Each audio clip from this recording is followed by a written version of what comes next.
Qui était Jomo Kenyatta? Disclaimer. Cette vidéo a pour but d'éduquer, d'inspirer et d'honorer. Elle célèbre le parcours exceptionnel de Jomo Kenyatta, sans promouvoir aucune idéologie politique.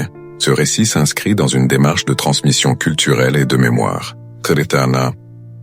Né en 1897 dans le village de Gatundu, au cœur du Kenya, Jomo Kenyatta grandit dans une famille Kikuyu traditionnelle. Enfant, il découvre très tôt les réalités de la colonisation britannique. Les terres confisquées, les humiliations subies par son peuple, et l'injustice d'un système qui opprimait les Africains dans leur propre pays. Sa soif de savoir l'amène d'abord à fréquenter les écoles missionnaires, où il apprend à lire et à écrire l'anglais.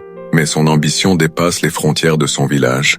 Dans les années 1930, il s'envole pour l'Europe, direction Londres. Là-bas, il intègre la prestigieuse London School of Economics, où il approfondit ses connaissances en anthropologie et en sciences politiques.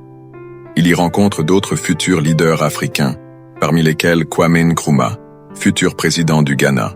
Ensemble, ils participent au mouvement panafricain qui réclamait l'émancipation des peuples colonisés. Kenyatta devient une voix incontournable du combat pour la liberté. Il plaide devant les Britanniques et les Nations Unies pour que le Kenya retrouve sa dignité et son indépendance. Mais son engagement ne passe pas inaperçu. Il est arrêté, accusé à tort d'avoir dirigé le mouvement Mau Mau et condamné à plusieurs années de prison. Avant de continuer, je vous demande de nous soutenir en vous abonnant à notre page et à partager la vidéo autour de vous car ces récits ne sont pas que de l'histoire. Ils sont aussi des modèles pour aujourd'hui et pour demain. Découvrez d'autres figures importantes de l'Afrique et du monde sur notre page. Abonnez-vous alors. Pourtant, la prison ne brise pas son rêve. Au contraire, elle renforce sa légende. À sa libération en 1961, il est accueilli en héros. 2 ans plus tard, en 1963, le Kenya obtient son indépendance et Jomo Kenyatta devient le Premier ministre, puis le premier président du pays.